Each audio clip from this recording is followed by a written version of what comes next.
Kevin, I considered starting the show by rolling up my pants really, really high as high to show off my thick legs, but then I remembered that I don't have thick legs, so I'm not going to do that. But hey, Kansas has won. We're going to talk about it right here.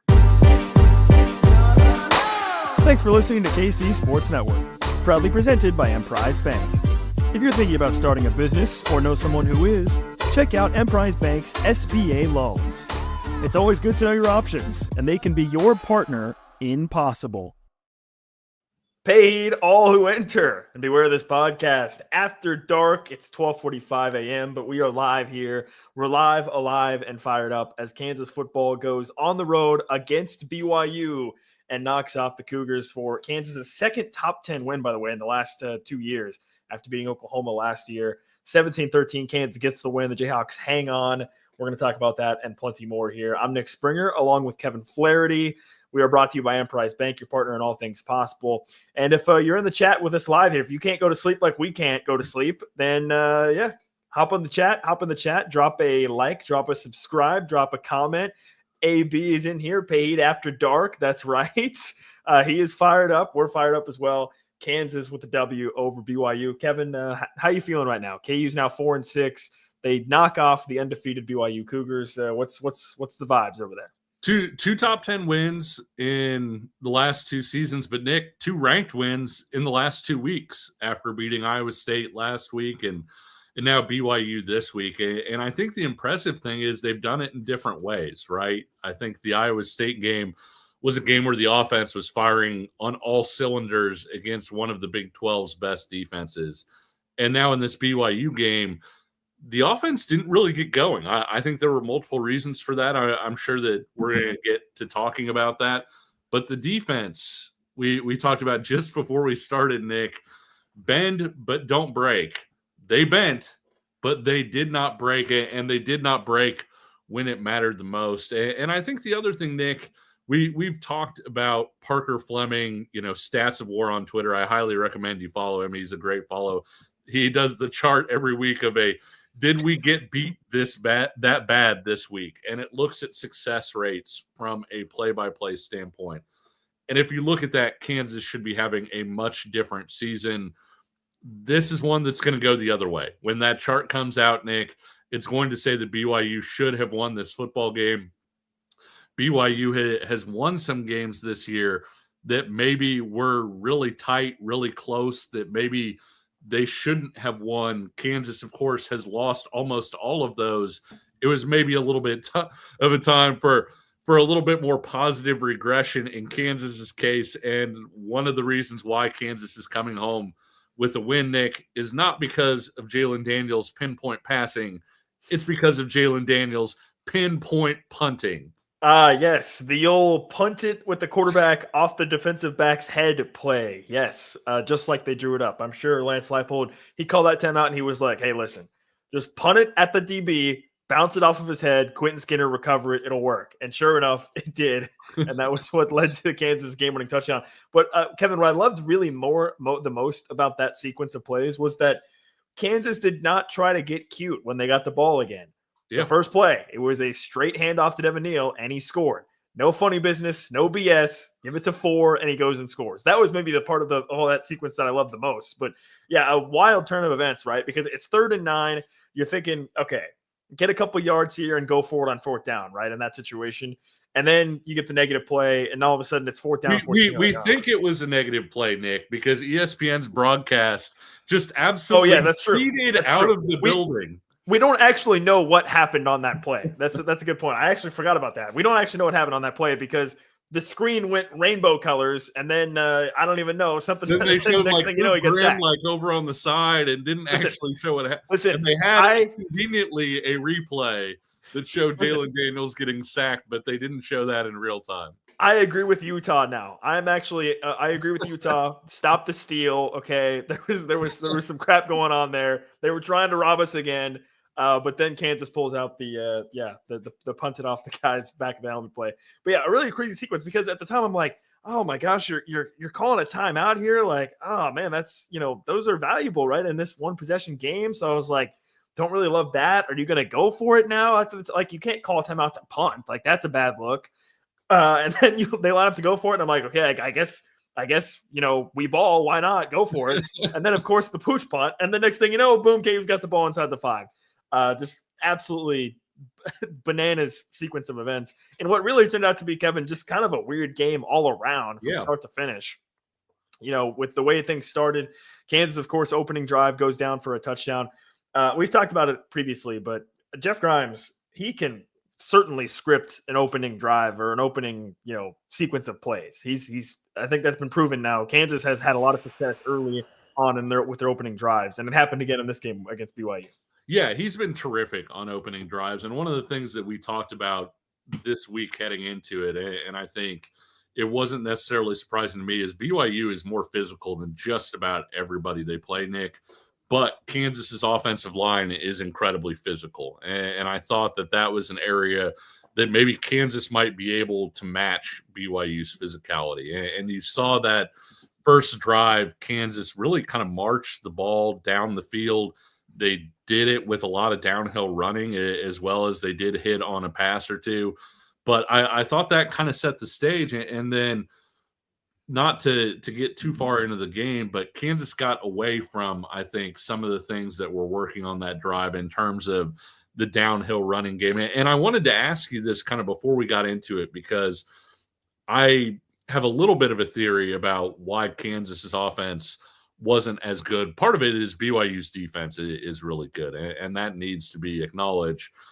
But it felt like Kansas's skilled players were kind of slipping all over the place. When Kansas went wide and you needed somebody to sort of plant their foot and get inside, they were sliding, or they weren't able to plant, or in a couple cases, their feet just flat left out from under them. You saw that happen to Jalen a couple times. And so I think that was one of the issues that I thought, where once you started to see that, I really thought, hey, run the ball downhill in a situation where you're not going to have to make cuts or make guys miss as much. And Kansas kind of got away from that a little bit. And you know me, Nate, and I feel like I have to say this. I've been a Jeff Grimes defender as much as anybody, because I do think that he's taken some blame at times for things that maybe he shouldn't have. But in this game, Nick, I think it became apparent, say maybe into that third quarter, where it's like, hey, get the ball downhill, run this thing up the middle, be more physical. And they got away from that a little bit. Luckily enough, the defense's whole bend but don't break thing, they kind of bailed out the offense in this one a little bit. Yeah, well, you did have that one bizarre play where they sent the entire offensive line out wide and then tried to run a jet sweep with Luke Grimm as the lead blocker. Like, I was like, okay, I don't really know what you're taking your entire offensive line out of the play. What are we doing here? Like you want to run with your offensive line. I thought it was going to be some sort of reverse to Luke Grimm or something, but instead it was just a straight outside zone play to Tevin Neal with like one guy blocking for him. It was a weird play. I didn't love that one. But yeah, overall, I was worried, actually, because I did want to get into this, especially in the fourth quarter. This game was unfolded almost identical to the K-State game, with one critical difference, was that BYU needed a touchdown instead of a field goal in order to which that obviously ended up being the biggest difference in the game. But I mean, man, you look at the fourth quarter, the offense, Kansas gets the ball back with the lead. You have the interception thrown by Jalen Daniels. You're thinking, oh man, that sucks, right? On another play, I was trying to remember, Kevin, that same thing happened to KU earlier in the year with the miscommunication with Luke Grimm and Jalen Daniels. Yes. I was trying to remember which the opener against Lindenwood. Okay, it was Lindenwood, yeah. And actually, I had a chance one of the times that we got LJ Arnold to talk to, and I do think it hurt the offense too that LJ Arnold wound up getting hurt and not playing very much in this one, because I thought this was a game that LJ could have impacted this game. This was a game that fit his skill set really, really well. But one of the times that we had a chance to talk to him as media members, I asked him specifically about that. And he did say, yeah, some of those obviously are called in their straight streaks. But he goes, there are a lot of them where it's an option route. And he said, basically, depending on where you are in relation to the cornerback, the receiver is either supposed to stop, if the cornerback can't stop his momentum, if you're not even with him, go ahead and stop and you can hit him right there, or carry on your route, keep going vertically. And there's also apparently, I think, an option to take it into a post route, if he's playing you with a certain kind of leverage. In that situation, just like against Lindenwood, Grimm wound up continuing to go down the field and Jalen threw it for the stop. And that's going to happen occasionally on option routes where you think that, hey, this guy should take this option and he takes the other option. Obviously, Nick, we both watched the Chiefs quite a bit. One of the things that I think is so freakish about Patrick Mahomes and Travis Kelce is they seem to almost never have a miscommunication on those option routes. They have just such a feel for, okay, if the defender is here, Travis is going here, and the ball is going to be there. Kansas has missed on it a couple times. Honestly, it stings because of when it came in the game, but at the same time, that's going to happen occasionally when you have an option route that, hey, two guys are going to read it a different way. Yeah, but look, the reality is the offense gets the ball with a chance to go try to make it a 2-possession game. The interception, KU's defense does a great job responding and getting a stop. KU gets the ball back again, right? At this point, there's 6 minutes left in the game, and you're thinking, okay, here you go. Let's run some 4-minute offense and try to, run some clock and go down and score a touchdown and make it a 2-possession game and just end it. But of course, in classic KU fashion, it has to be as dramatic as possible. So instead, they have to punt it right back again. And BYU then proceeds to go on a long drive. And again, I mean, literally the game script, it was a carbon copy of kind of how the fourth quarter of the K-State game unfolded, with the offense having a chance to extend the lead, not able to, the defense giving the offense their chances, but then ultimately wearing down and giving up the long drive that ultimately lost them the game against K-State and this game against BYU because BYU needed a field goal, or because BYU needed a touchdown instead of a field goal. They were unable to, they got down in the field goal range. Obviously, they got down into basically goal to go situation. But the KU defense, as you said, as you've highlighted, they bent a lot on the last drive, but they did not break, getting that fourth down stop to secure the victory for KU. And credit to Brian Borland. I mean, he's a guy that obviously takes a lot of flack too. He called some nasty defenses kind of on those last few plays. The play that BYU actually false started on, the fourth down, Kansas was running like a zone blitz. They had one of the defensive ends, getting out and covering, and they were sending Marvin Grant from the second level. He wasn't on the line. He was back a little ways. And so that was kind of an interesting look. And then when you look at the final play, Kansas is all over that thing, and they had – I think at least 3 defenders along where the first down marker was. And so when the first guy made contact, there was a second guy there to make sure, hey, he doesn't break this tackle and it's game over. And so when you look at what the defense did, we talked earlier this season, Nick, about how coaches talk about how you can win championships by holding teams to field goals instead of touchdowns. BYU has the 17-play, 80 bajillion minute drive, and we'll, I'm sure, list the specifics. Kansas holds to a field goal. BYU goes down the field right before the half, gets into a great situation. Mello Dotson gets an interception.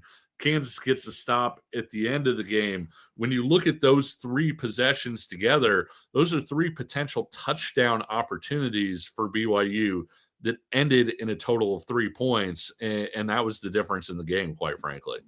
Yeah, and I do want to dive deeper into those thoughts that those 3 drives that you just outlined a little bit more here coming up on the other side of the break. But hey, I noticed we got some BYU fans coming into the chat here. I'll just say this, look, if you're a BYU fan, we can help you out with some home field apparel. Home field apparel has BYU. So if you're feeling down and you're thinking, oh man, this sucks, undefeated season's over. Well, guess what? You can use code PAYHEAD24 for 15% off your first order of some sweet BYU apparel, I'm sure, at homefieldapparel.com. And of course, you can shop Kansas apparel as well. I've had to absolutely pull out the Pay Heat shirt if you're watching live on YouTube. A little bit of Pay Heat here from Home Field Apparel.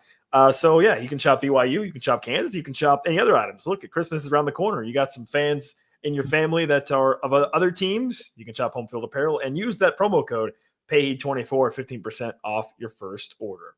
We'll be back in just a moment. Looking for tickets for your next event? Tickets for Less is your #1 source. Save big on every purchase when you use promo code KCSN at ticketsforless.com. This is the Paid Podcast on the Kansas City Sports Network. I'm Nick Springer, here with Kevin Flaherty. We're brought to you by Emprise Bank, your partner in all things possible, member FDIC. And if you're joining us live, it's after 1 a.m. here after Kansas's win. Thanks so much for tuning in live here on YouTube. Be sure to subscribe. Be sure to drop a comment, share your thoughts, drop a like as well. Also here on the channel, it helps us grow as well. So thanks so much for your support, and thanks so much everybody tuning in live, and continue to share your comments as we'll talk about it throughout the rest of the show. But yeah, Kevin, you really kind of highlighted, I think, certainly the three biggest drives of the game that had the most consequence of KU ultimately winning this game. You go back to the first half, and Kansas ends up tying the game with the field goal, a short field goal at 10 with about 1:45 left in the half. And my first thought was, oh, geez, 1:45 left. Like, can the defense not give up anything here? And sure enough, BYU just starts marching right down the field. It took them like 15 seconds to get basically to the KU 40-yard line, and I was like, this is not going well. Here we go again. Obviously Kansas. Hey, but I will tell you this: the stat going around about KU being outscored 70-0, whatever, in the last 2 minutes of the half, it's wrong now. KU scored a field goal in the under 2 minutes. So there you go. How about that? That is true. KU actually outscored BYU to end the first half. Did you ever think about that? Did you ever think about that? I bet you didn't. But BYU goes down the field. I mean, just straight down the field with relative ease. And then you get this, they run a no huddle play. And Kevin, I got to be honest, I don't really know what BYU was doing at all with that fade route. It was a bad play call. And then it was somehow executed even worse. It was just a horrible throw from Retzlaff, and Mello Dotson basically bails out KU with that interception in the end zone. Well, we talked about the Jalen Daniels miscommunication with Luke Grimm, and I almost wonder if that was a miscommunication. A lot of teams run kind of that fade stop thing where it's, hey, if a defender is here, we're throwing the full fade. If he winds up here, you stop. But the problem was Retzlaff kind of threw it in between, right? He didn't quite throw it up for the fade, and he didn't really throw it back shoulder like you would want for the stop, and Kansas wound up getting a stop there. BYU fans that are in the chat, I love you guys. First of all, Nick and I talked this week about how we love BYU fans. You're the nicest possible people and everything. And I couldn't have been more impressed with BYU's team as a whole. I thought, Nick, when you go back across this season, Kansas hasn't gotten out physicaled a whole lot. I realize that's not a word, but out toughed doesn't really work. They haven't had teams that are more physical than them a whole lot. I thought Kansas wore down against Arizona State, where Arizona State was maybe more physical up front than Kansas was in that game. But generally speaking, Kansas has been the more physical team in most of their games. I thought BYU at least held its own, if not being the outright more physical team in this one. I also thought, up until and Kansas fans are going to have some form of flashbacks off of this, I also thought the game was called pretty immaculately from a BYU offensive perspective. Kansas's defense was kind of off and on its back foot.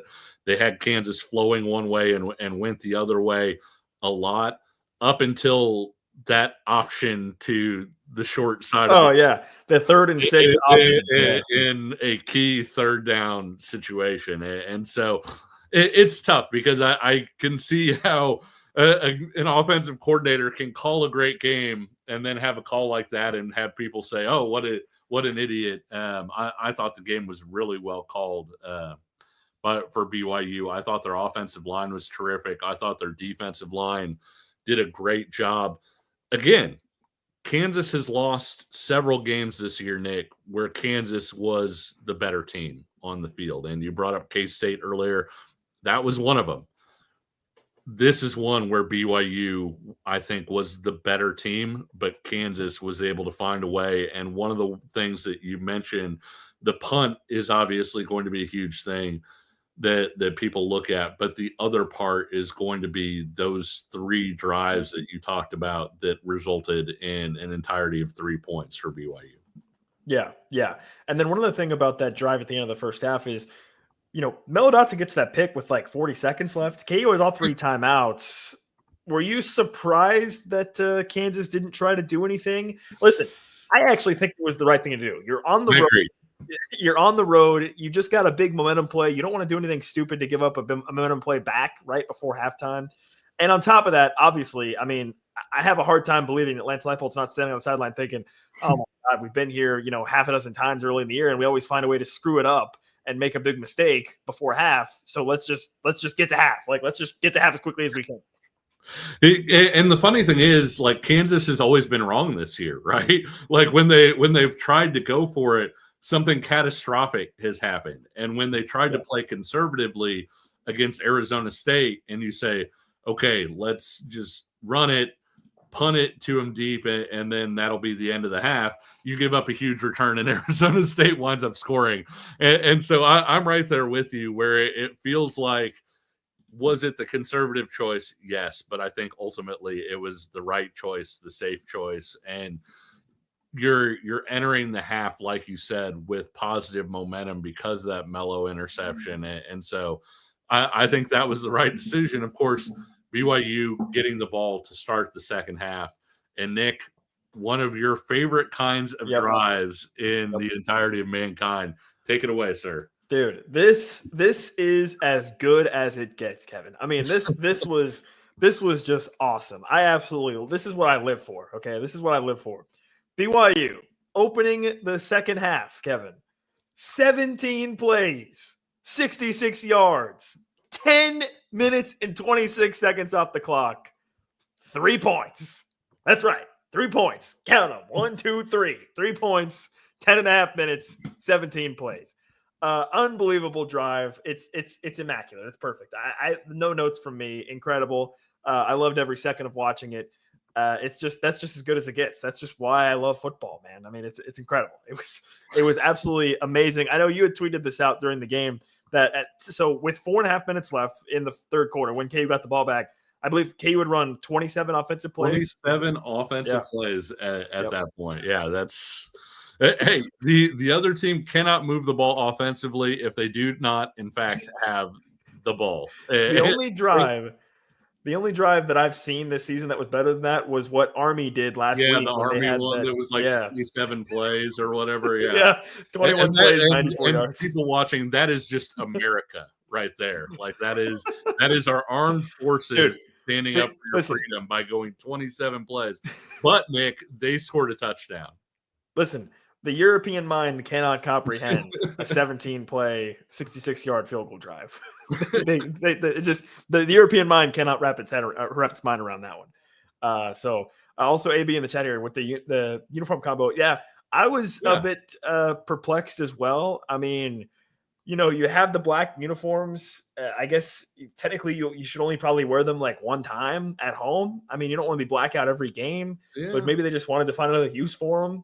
Look, I covered Texas, as all of you know, because I mention it like every other show. But Texas has the all whites on the road, the stormtrooper uniforms, and I think they're maybe the best looking road uniform combo in college football.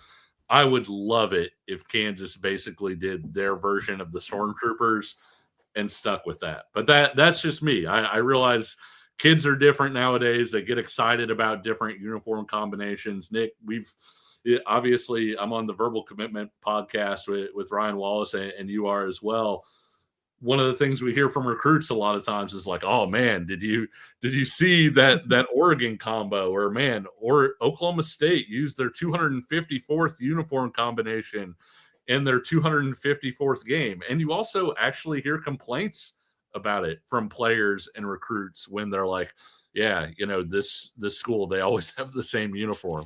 So to me, I would love it if they just went like crisp, all whites on the road, rock it out that way. But I will say that players and Lance Leipold talked earlier this year about how he consulted Devin Neal on one of the uniform changes. And so maybe the players wanted to wear it. It's not necessarily my fashion choice, but also I am the type of person that gets like blistered by that dude who makes fashion tips on Twitter. So, well, look, my 2 cents on this is I don't hate the combo, but what bothered me about it is just go full black then, because the yeah, jerseys and the numbers were still like had blue and red on them. You see what I'm yeah, saying? Like just make the numbers on the jersey also black. I think that would look, I mean, way better. Now, but I will say this, like, I don't want to get into Iowa State territory where you try to make black a color of your school when it just simply is not. So I don't want to, I'm not trying to suggest we do more of it. you're like quoting Mean Girls at this point, like Gretchen when she's like, or when she talks, and Regina George is like, "Stop trying to make fetch happen. It's never going to happen." Exactly. That's Iowa State in black. Like it's not a school color. Like stop. Exactly. The school colors are crimson and blue, and then the yellow and the beak, I guess, whatever. So like those are your colors, okay, and white, obviously. We don't need to be forcing black, but in this particular case, I think I would have preferred it to be like all black, I guess. But regardless of uniforms, it didn't matter, Kevin, because Kansas got the win. And I'm shocked that we've gone almost over 26 minutes into this episode, and we have not talked about the Savion Morrison play.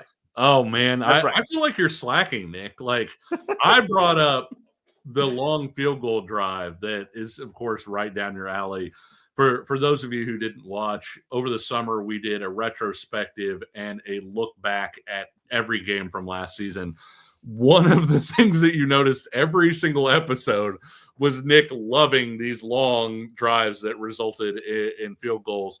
The other thing Nick loves, it's some Savion Morrison, and it is now 26 minutes, and we did not mention Savion Morrison. So I really feel like you got to step that game up a little bit here, Nick. Yeah, dude. The Savion Morrison jet sweep play, it was glorious. It was awesome. In the first half, on the opening drive of the game, they get him the ball, and it was phenomenal. Absolutely incredible. Once again, no notes from me. Please give the ball to Savion Morrison. Listen, I tweeted this. I'm just saying, Savion Morrison touches the ball, KU scores. I don't think it's a coincidence anymore. Keep getting him the ball. Keep getting him the ball. Is what I have to say. AB, I want to jump back to this chat here from AB earlier in the show. He brought this up about where KU goes from here now, basically, right? Like you've got this big win over BYU. You've improved to 4-6. I kind of talked about it. I've talked about it a little bit over our past couple of shows of Kansas is in the process and has now played 3 of the 4 top teams in the Big 12 consecutively in a row, with K-State, Iowa State, BYU, and then Colorado coming up next week. They've gone 2-1, obviously, and should have been 3-0, certainly with the way that the K-State game unfolded. Like KU outplayed K-State on the road and should have won that game.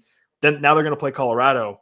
So it's this weird situation where with each successive win for KU down the stretch, it's like you get mixed feelings about it almost, because you're thinking to your head, man, if KU could have just somehow not choked away against West Virginia and, gotten a stop late against Arizona State, and all of a sudden you could be talking about KU in the Big 12 title game, right?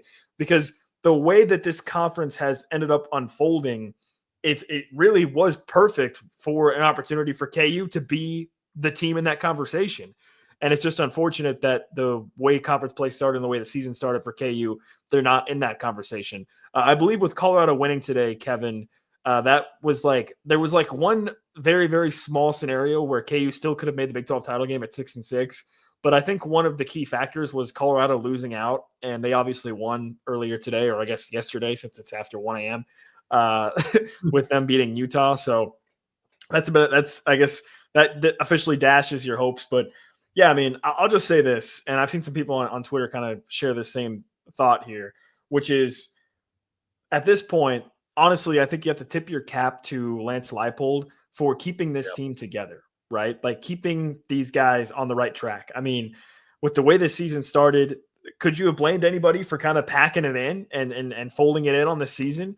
And Lance Leipold, week after week, came out and said, nobody's lost in the locker room. Nobody has shaken. And, for me, at first, I was having a hard time basically believing him. Like, hey, sure, you can keep saying that, but obviously the results haven't changed on the field. Well, now they have, right? Now they have. And KU, this locker room clearly has, persevered. Guys like Jalen Daniels, Quentin Skinner, obviously with another huge game, another huge catch in this game on a big third down play against BYU. So, I mean, I think you have to give a kudos to Lance Leipold, regardless of some of his flaws, which he definitely has some that we've seen, some situational coaching decisions being made and so on and so forth. But he is really the definition of a CEO coach, and he has done a fantastic job of keeping this roster, keeping this locker room, as locked in as they can be to pick up some really huge wins now here down the stretch. Yeah, I agree. I think one of the things that they did when they came in, Nick, and I know we've talked to the coaches and players about this, but when they first came in, it wasn't, hey, wait until we get our own players in here. The first thing that they did, and honestly, it almost felt like they set recruiting to the side, right, when they first got here, because they said, we want to build relationships with the guys that are here. And they asked them, hey, what do you guys want? What is important to you in this program? And one of the things that they heard back and forth was, we want people to be held accountable. And I think that because they built those relationships, because they had those conversations, when they came back to coach somebody hard, they could say, hey, man, you're the one who told us that you wanted to be held accountable. You're the one who said you wanted us to be able to coach you hard. And I think that's that building of relationships, even in that very first summer before they had even played a game, I think really helped them with this group of players, because a lot of these guys are guys that were here then, Nick, and they're guys that, even the guys that weren't here that came in a little bit later, like a JB Brown or transferred in, they're guys that have been here and entered into that culture. And so when you look at the way that this team has responded to adversity, the way that they've shown up every game, the way that they've been able to keep everybody sort of together, I think that really speaks to the relationships they've built, but also the relationships the players have built within themselves, where this wasn't a locker room issue. And to your point, I think a lot of us, while the coaches said, hey, there's no locker room issue, everybody's fine, they're still working, the players say that, you wonder, right? When you're losing, it's only natural to look at it and say, okay, I get that you're saying that, but when you're 1-5, is that really true? Your only win is against Lindenwood. Is everybody still battling the way that they would normally be battling? But I think the way they came off the bye week against Houston, the way they played against Kansas State, even though it wound up being a loss, you and I have talked about it, Nick. If they played the way they played against K-State, against Illinois, UNLV, West Virginia, those are all wins. And I realize they lost to Kansas State kind of in a similar way to the way that they lost to those teams, but it was still a step forward. And then you look at the 2 wins over ranked teams the last 2 weeks.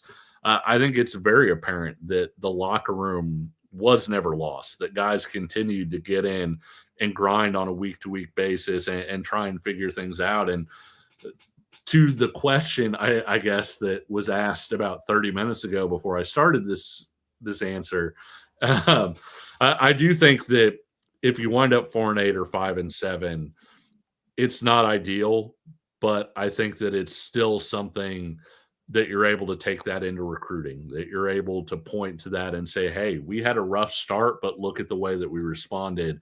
And I do think that there are some positives that even if you're 5-7 and don't go to a bowl game, that you can carry forward, where you can say, yeah, we were 1-5 through 6 games, and then wound up having a 4-2 stretch down the stretch, and you can talk up the positive momentum. And so even if it is 5-7 and you don't go to a bowl game, I do think that there are positives to be gleaned from that they can carry forward both into the spring and into recruiting.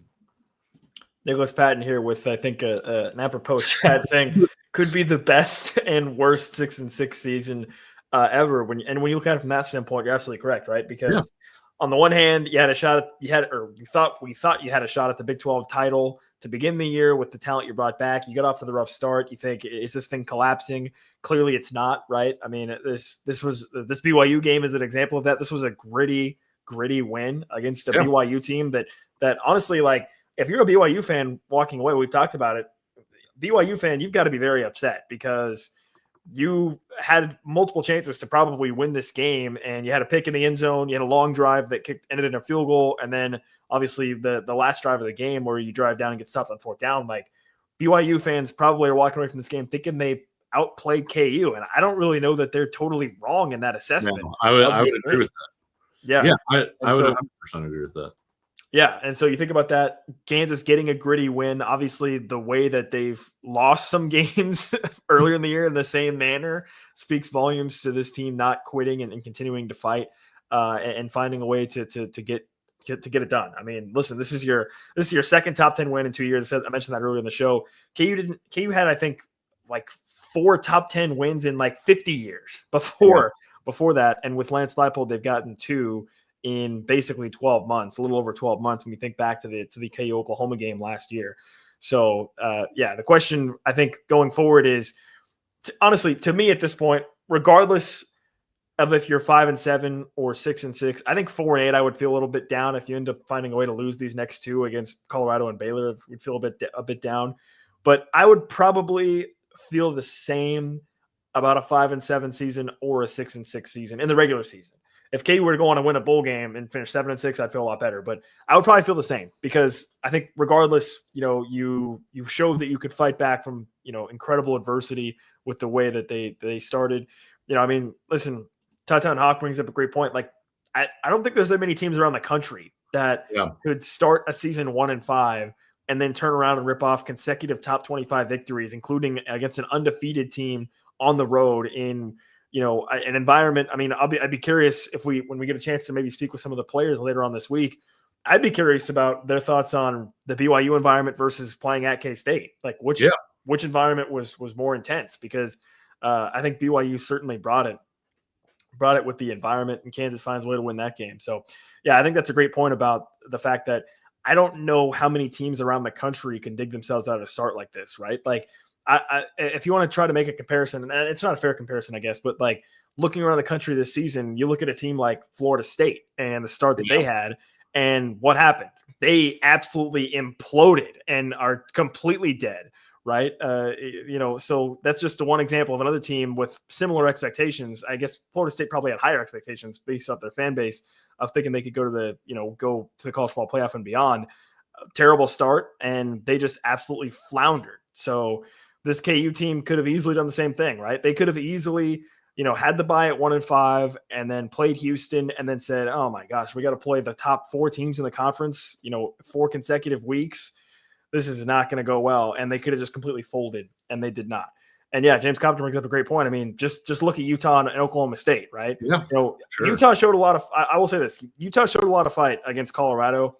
And, if their quarterback didn't throw 3 interceptions, they might have actually had a chance to win that game against Colorado on the road. But, Oklahoma State's another great example. I mean, Oklahoma State also has just absolutely collapsed in on themselves. And, a month ago, it would have been very easy to think that KU was going to do the same thing and finish the season, 3-9 or 2-10. Yeah. And instead, here they are with 2 back-to-back top 25 wins, a chance for a third, which, by the way, they've never had back-to-back top 25 wins in program history. So they've already accomplished that. And then you think about playing Colorado, for, 3 consecutive top 25 wins potentially coming up in a game at Arrowhead that is going to have some insane juice to it. I mean, you thought the KU Iowa State game had some juice. I would think this Colorado game coming up next weekend is going to have maybe more because of the stakes for Colorado trying to go to the Big 12 title game and maybe even beyond. And obviously for Kansas, senior day at Arrowhead Stadium, like that KU Colorado game is going to be absolutely electric, I would anticipate. Yeah, I would think so. And I think you're starting to see the fans come back, right? Like there was a period there where I don't want to say the fans were lost, but it was a situation where everybody had such high expectations, and to not just fail to meet those expectations, but to have what happened in terms of the 1-5 start where you keep losing close games and everything. I do think that there was a little bit of fan withdrawal there. And after back-to-back wins, and just this is totally anecdotal, Nick, but from talking to people that I feel like aren't like huge KU football, like they follow KU football a little bit when they're good, but they aren't necessarily diehards, it feels like they're starting to pay attention again. And so I do think that It's going to be senior day for Devin Neal, even though it's not going to be in Lawrence. It's going to be at Arrowhead. Senior day for Devin Neal and a lot of seniors, 30 seniors heading into this season. And so I do think that there's a lot of reason for fans to turn out for that one. I also think, too, there's a lot of reason for Colorado fans to turn out and for Colorado fans to say, hey, let's go watch this team that could reach the Big 12 title game play in an NFL stadium against a team that's knocked off 2 straight ranked teams. And so I do think that there's a chance that this atmosphere could be pretty electric. An important question here for you, Kevin. What bourbon are we going with to celebrate? I would highly recommend Nick staying on brand for Kansas City Sports Network. I would highly recommend Ben Holiday. If you haven't had Ben Holiday, I think they've got a lot of different stuff. Their cave age stuff is just terrific. I have some soft red wheat. In my kitchen, yeah. and some soft red wheat that actually Kansas City Sports Network was able to pick out, a specific barrel, and it's outstanding. But if you don't have access to the KCSN specifically picked barrel on the soft red wheat, the normal soft red wheat is pretty good. But I would say if you actually go out to Ben Holiday and go to their gift shop, they've got cave age stuff, and it's not just good for local bourbon. I think it's terrific overall. I think it's really outstanding stuff. Yeah, they're in Weston, Missouri, by the way. So if you're in the Kansas City area, real quick trip out there. Actually, Nick, it's kind of funny. I've got my ancient cave collection up there, sitting up there, and the bottle's starting to get a little low, and so I'm trying to plan my next trip out to Weston to refill. One other thing I wanted to mention here is that, look, hand up, I was wrong on this. KU was sitting at 1-5 heading into the bye week, and I was under the impression that I felt that KU maybe needed to make some sort of change, something, right? Do something. Same. And instead, Lance Leipold stuck to his process, stuck to his guns, and it paid off, right? Like, he and Jeff Grimes clearly got together with Jalen Daniels. They figured some things out. Jeff Grimes has been good to great, I think, over the last 4 games, really, to be honest, with some of his play calling. Jalen Daniels obviously has been outstanding. In this particular game against BYU, he had some more really great throws. I mean, the zinger on 3rd and 11 to Quentin Skinner was incredible on that throw that he made. Again, the stats don't really reflect that he had a great game, but I think he did enough. The other thing is BYU, listen, BYU fans, I know they were listening to our pregame show. BYU coaches must have listened also because Kevin, they were ready for the option. They were ready. They must have heard us saying run the triple option, and they were like, "Wait a minute, these idiots on a podcast are saying KU's going to run triple option. Write that down." And they absolutely were ready for it. I still wonder, and I mentioned this earlier for those of you who weren't watching. With the way guys were slipping, I wonder if Kansas was really having trouble on some of those outside runs where you had to go out and then plant your foot to go in. It felt like guys were chopping their feet some on those, and when they didn't, a lot of the times they were losing their feet. And so BYU was absolutely ready for the option, but I also think there were a couple cuts there, Nick, that maybe on a little bit better field, Kansas would have had a little bit better chance of converting or turning that into a positive gain that were not available there. And that's not a knock on BYU. I mean, I know it was supposed to snow today. I don't know if it did out there, but I mean, either way, like you were expecting the possibility of a slick field.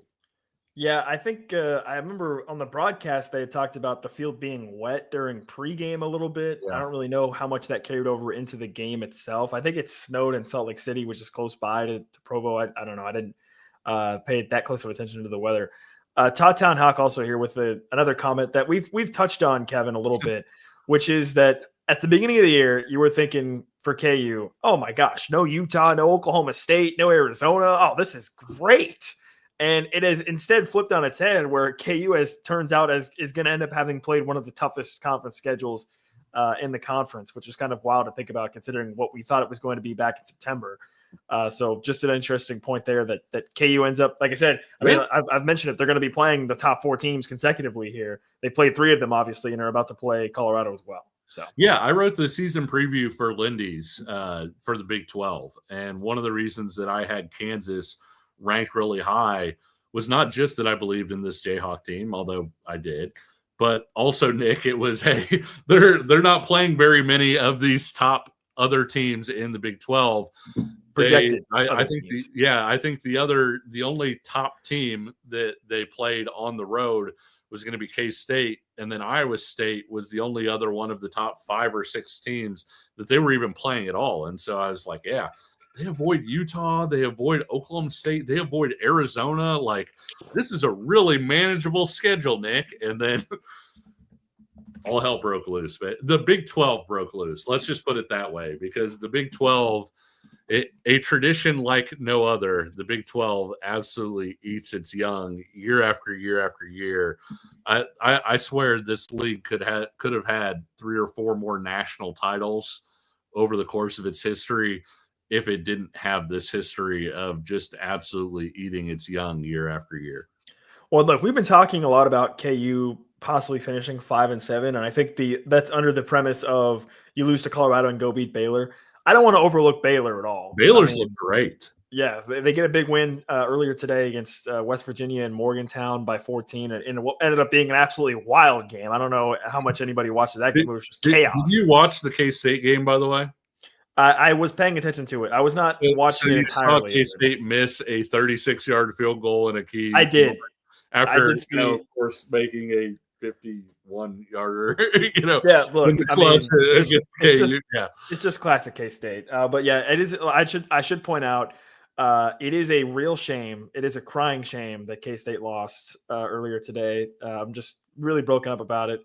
So, pour one out for your K-State brethren. Arizona State's really good, though. I mean, like, Arizona State, I think is an underrated team, because you have to put 35 people in the box because of Cam Scatterbo, because he's so good. And then Jordan Tyson he doesn't have the stats. I think he's like 7th in the Big 12 in receiving, or was coming into today.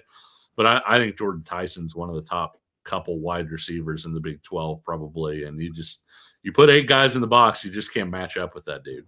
Kevin, I love that I was being very sarcastic about. I know. And then you just I gotta put it down the middle of the road, right? Because I also have verbal commitment here, where we're talking about Kansas and Kansas State recruits. So I'm playing right down the middle of the road on this. I was being feel free to be as sarcastic as you want, but yeah, I just had to throw that in there to keep the peace a little bit. Oh man, that's hilarious. It's also a crying shame that Missouri lost as well. I would be remiss if I didn't mention that as well. So yeah, really unfortunate that KU basketball wins, KU volleyball wins, KU football wins, and K-State chokes at home.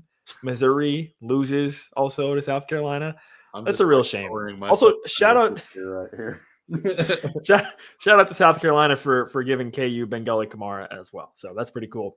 Also, look, it's almost 1:40 a.m. I think it's time we probably just go ahead and wrap this thing up, Kevin, before we go too far off the rails, since I'm pretty delirious from talking ball. But thank you so much to everybody that's tuned into the live edition of the show here, staying up late, or I guess in this case early, with us after this KU BYU game. Kansas is 4-6. They beat BYU 17-13. The vibes are good. Kansas is back. The Independence Bowl in Shreveport, Louisiana is fully on, Kevin, by the way.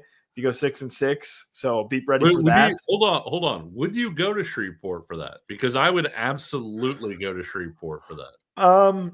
Yeah, do you know how far of a drive it is? I don't think it matters, Nick. I think the only length that matters is the length of your heart. In terms of whether or not you want to go to Shreveport. It is quite a drive. I mean, I don't think I've ever been to Shreveport before, but as somebody who's been to New Orleans a couple times, it's a drive. Tautan Hack is saying that it's 3 hours from Dallas. Oh, snap. Which unfortunately doesn't really help, because you're in Kansas City and I'm in Lawrence. So I don't really know how that translates. I know for when us. we went to New Orleans, we went to Memphis, stayed the night, and then went down to New Orleans like the next day. So that wouldn't be a bad trip. Yeah, I mean, look, I made the trek to Memphis in 2022 for the Liberty Bowl. It's about same. 7-hour drive from Lawrence. So that's not bad. yeah, Independence Bowl, I would consider. I would consider. I would probably try to make it work. But obviously, don't want to get too far ahead of ourselves. Tough opponent coming up with Colorado. We're going to be previewing that, of course, later on in the week. So be sure to subscribe if you have not subscribed to our YouTube channel and to our audio channels as well. Be sure to drop a like. Thanks so much to Todd Town Hawk, to AB, to My Playlist is Better Than Yours, everybody in the chat who dropped by and hung out with us here tonight on a late night / early morning. It's almost 1:40. Dude, why is everyone still here? Go to bed, guys. What are we doing? Go to sleep. Go to sleep. They're here to watch you rip on K-State and me like dodge out of frame basically while you're. Oh yeah. So Did I mention that it's a real shame that K-State lost and that I am just so broken up about it? I mean, wow, it really sucks. I mean, gee, look at these tears streaming. Oh, woe is me if I'm K-State. My podcast viewership is just tanking right now. It's just tanking. Anyways, I think we're going to wrap that up here before anything else crazy happens here on the show. Thanks so much, like I said, to everybody that has tuned in and dropped comments. Yeah, Todd Town Hawk. I'm all jacked up on Diet Mountain Dew for you Talladega Nights fans. Drop that one in there at the end. But for Kevin Flaherty, I'm Nick Springer. Everyone get some sleep, and we'll be back to preview Colorado. We're going to be talking more KU basketball as well coming up also on our channel. So be sure to be on the lookout for that and plenty more. Until then, have a great night. Have a great morning. Have a great whatever the hell time it is you're listening to this or watching it live, whatever. And we'll talk to you again soon. See ya.